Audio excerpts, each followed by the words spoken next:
afternoon, ladies and gentlemen. I'm Bimaria. I am the moderator for the afternoon sessions. John Nesbitt believes that the way to predict the future is to understand current situation.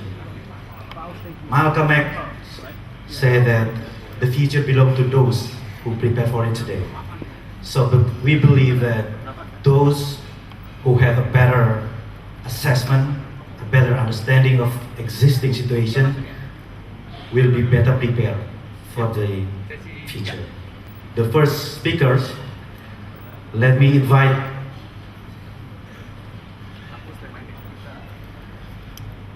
Mr. Shyam Mamidi. Please come to the stage. He's from Global Business Services, IBM in ASEAN. He will be presenting a paper about smart cities. And the second speaker, Ms. Daliana Suryawinata. Please come to the stage. She is an architect from Indonesian European Union Architect Association. She will be presenting about Super Kampung Jakarta 2045.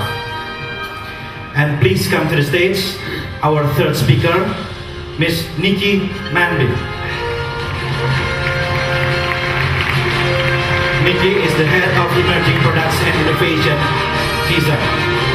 Will be presenting a paper about the future of the finance. And last but not least, Nicholas Saputra. For youngsters, for ABG, must be familiar with him because of his role at Ada Apa Dengan Cinta.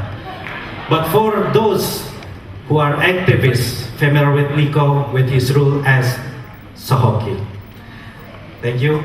Let's give a big applause for all the speakers, please.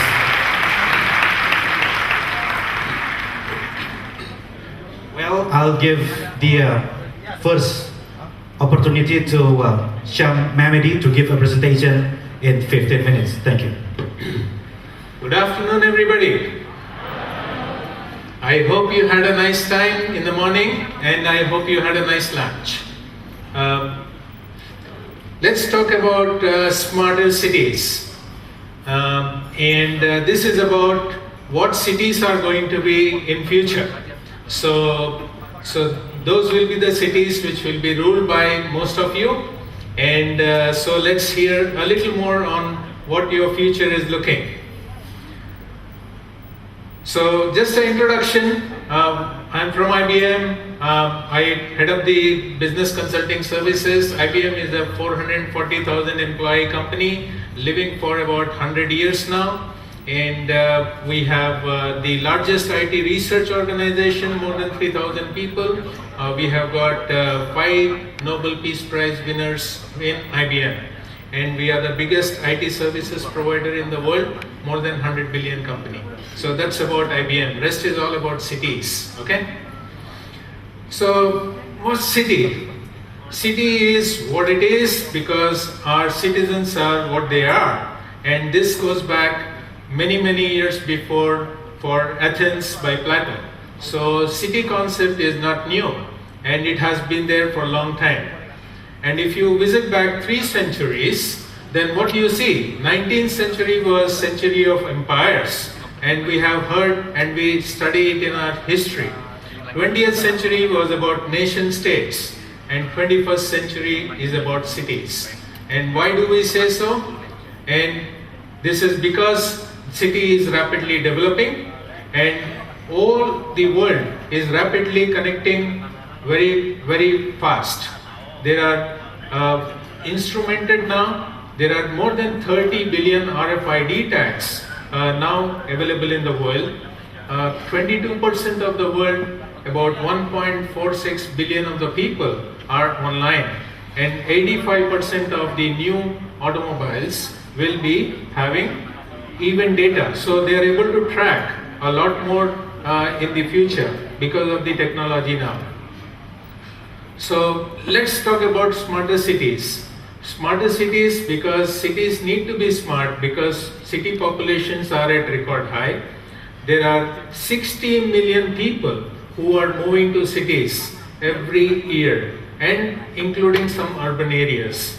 And if you are talking about 60 million people moving to the cities, I'm talking about more than 1 million people moving to cities every week. And to sustain the growth, cities need to be much more intelligent, much more interconnected, should be providing the facilities and should be instrumented. So cities will be looking forward to look for traffic congestion. Where is it needed most? Yes. And the second thing is about the health. And the healthcare needs to be rapidly improved so that health records could be digitized and a lot more diagnosis could be done as a result of the health records being electronized.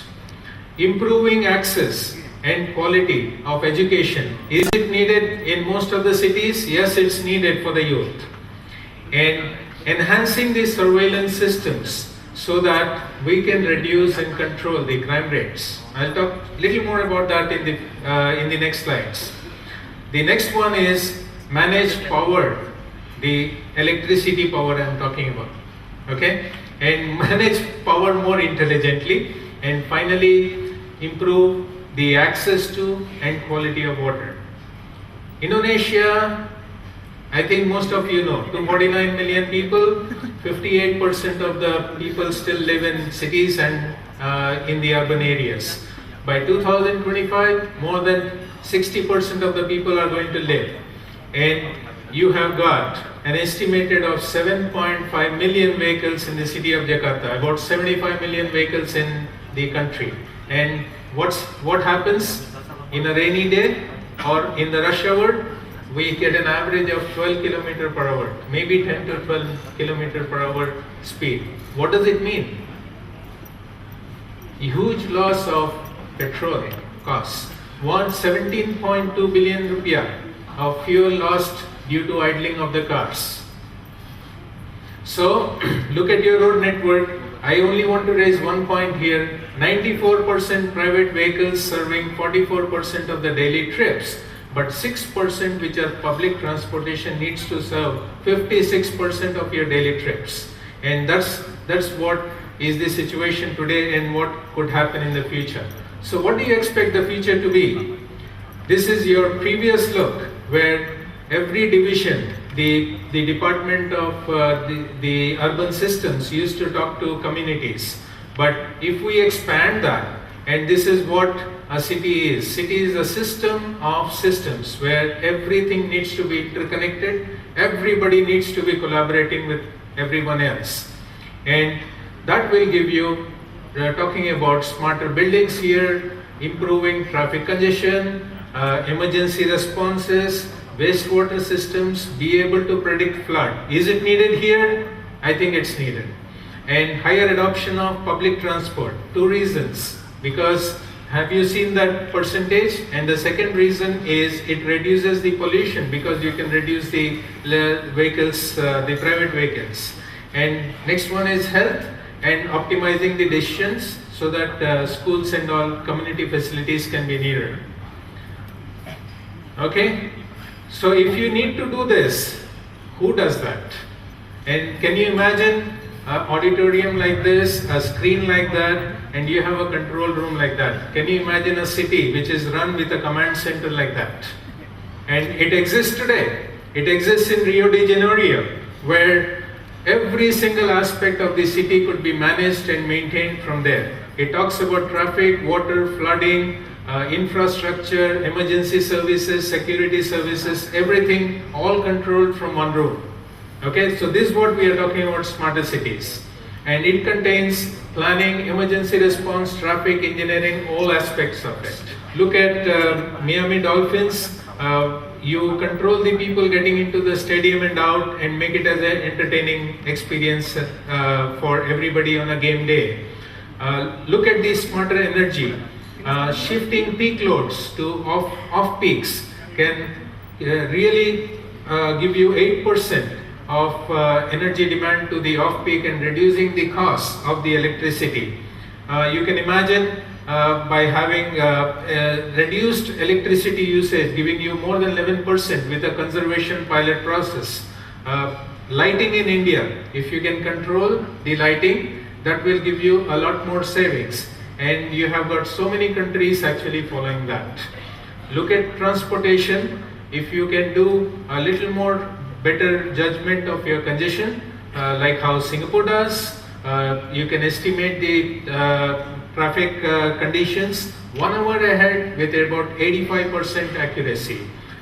China can reschedule your bus routes in seconds depending on the road conditions. Stockholm has generated 50 million euro of additional revenue through public transportation and reducing the number of private vehicles coming into the city area. And that's a huge amount of pollution reduction in the city. And look at public safety. New York Public Police Department uses this. 120 million criminal complaints, all stored in a single place and with access to all the mobile police. And with whatever condition they have to figure out, the access to the information is immediately provided to anybody on the field. And City of Madrid, who can improve a lot on their response time for any emergency. And similarly, Memphis also reduces crime by 19% through a much more analysis of the criminal records and the other records in the. Okay, so the last, this one is economic growth will continuously increase, but they rely on creativity, technology and innovation and on the youth. And who are going to build the next generation of the cities? Cities must be providing this environment and services that meets and needs and expectations of the citizens who are going to live there. And finally, investing in cities to improve social and economic returns will really drive short-term efficiencies and long-term competitiveness of the cities. So I end here with a statement, let's build a smarter planet together. Thank you very much. Saya Ronald dari Universitas Pajajaran. Saya menyampaikan pertanyaan dalam bahasa Indonesia saja. Dibandingkan membangun kota-kota karena arus urbanisasi itu sangat besar ke kota dan akhirnya ada ketimpangan antara kota dan desa, kenapa tidak dipikirkan untuk membangun desa seperti smarter village ketimbang membangun smarter city? Karena seperti Jakarta metropolitan yang terpusat seperti ini, dampak ekologisnya tuh lebih jauh destruktif ketimbang ketika kita membangun dari desa. Jadi adakah langkah-langkah IBM dalam memperhatikan pembangunan di desa? Terima kasih. Yeah, I think it's an extremely good question. Should we start building smarter villages? Yeah, and that's in short what I understood. But you are extremely right. But villages with infrastructure, villages with connectivity, villages with high band network, villages with high-rise buildings will be a city, right? So you develop something from anywhere. If you remove the farms and you put high-rise buildings, and so it's all about developing. What we have observed is a huge amount of population actually migrating. You know how many new cities are being created, how many new tier 2, tier 3 cities are getting developed into tier 1 and moving up. So whether it is a village, whether it is urban area or really these big cities will need to be all done together. And you need villages for your rural growth also. Only cities will not help you in the competitiveness. Okay? The next one, please.